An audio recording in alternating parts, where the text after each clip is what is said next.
इस वक्त की बड़ी खबर में आपका स्वागत है। मैं हूं शिखा। चलिए बढ़ते हैं खबरों की ओर। बिलासपुर में 3 तलाक का गंभीर मामला सामने आया है। मुस्लिम युवती को उसके शौहर ने 3 तलाक बोलकर घर से निकाल दिया है।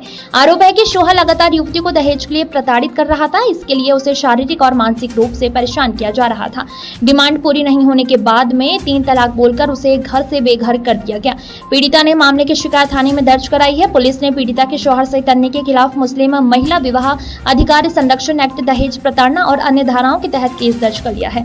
दरअसल मामला तारबाहर थाना क्षेत्र का है, जहां पीड़िता का निकाह दिसंबर 2022 में सुपेला भिलाई निवासी नासिर अली से हुआ था।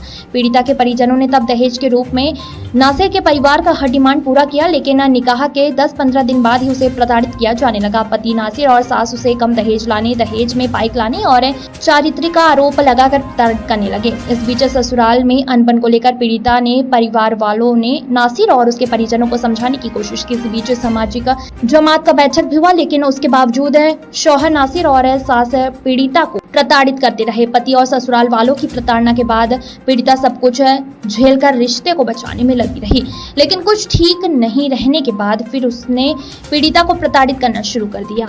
लेकिन कुछ दिन ठीक रहने के बाद फिर से पीड़िता को प्रताड़ित करना शुरू कर दिया। अंततः पति नासिर ने एक दिन 3 तलाक बोलकर पीड़िता को घर से निकाल दिया है, जिसके बाद परिजनों के साथ पीड़िता ने इसकी शिकायत बिलासपुर में महिला थाने में दर्ज कराई है। पीड़िता और परिजनों का बयान के आधार पर पुलिस ने पति नासिर, सास सहित और अन्य के खिलाफ केस दर्ज कर लिया है।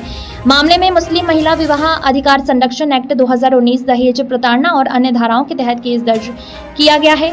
मामले में जांच के साथ पुलिस अग्रिम कार्यवाही कर रही है। बताइएगा क्या हुआ। मेरी शादी 19 दिसंबर 2022 नासिर अली भिलाई में रहते हैं, फरीदनगर सुपेला में।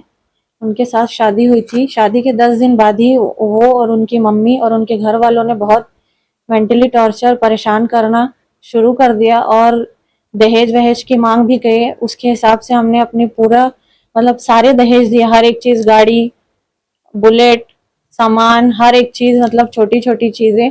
और फिर उनकी मम्मी बहुत ज़्यादा परेशान करने लगी। लड़का भी मेरे हस्बैंड भी रूम से बाहर निकाल देते थे और उनकी मम्मी कैंची उठाती हैं मारने के लिए, हाथ उठाती है मारने के लिए, बहुत गंदी गंदी गालियां देती हैं।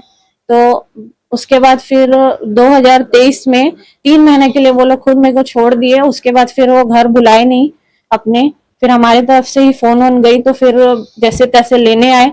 फिर उसके बाद जाने के बाद मम्मी बहुत समझाई, उसके बाद भी फिर वो लोग का रवैया मेरे प्रति सही नहीं रहा, तो फिर भी वो लोग सताते ही रह गए। फिर उस बीच में भी ले जाने के बाद भी दोबारा फिर मारपीट चालू, और हस्बैंड भी वैसे ही करने लगे, उनकी बहनें भाई सब। तो फिर मैं यहाँ आ गई और उसके पहले बहुत लड़ाई हुई, बहुत झगड़े हुए। तो मेरे हस्बैंड ने कहा कि मैं तुझे तलाक देता हूँ, मेरे घर से तू चली जा, यहाँ से अपने घर चली जा। और हम वहां से आने के बाद फिर बहुत प्रयास किए हम लोग कि कि सामाजिक तौर पे भी, और बहुत घर से भी कॉल वॉल गया है फोन, तो उन लोगों को कुछ ऐसा वो नहीं था कि ले जाएंगे। फिर कुछ समाधान नहीं निकला, तो फिर हम लोगों ने केस किए। क्या चाहते हैं?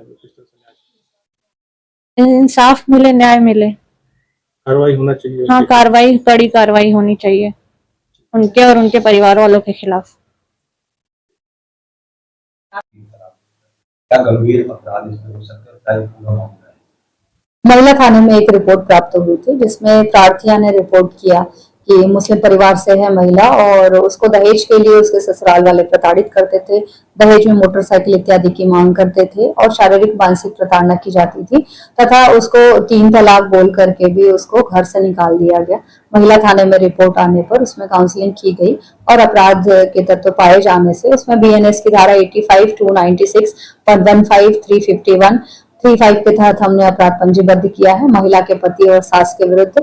और इसके साथ ही मुस्लिम महिला विवाह पर अधिकारों की सुरक्षा अधिनियम की धारा 4 के तहत भी हमने इसमें अपराध पंजीबद्ध किया है और इसमें जो वैधानिक कार्रवाई की जाए।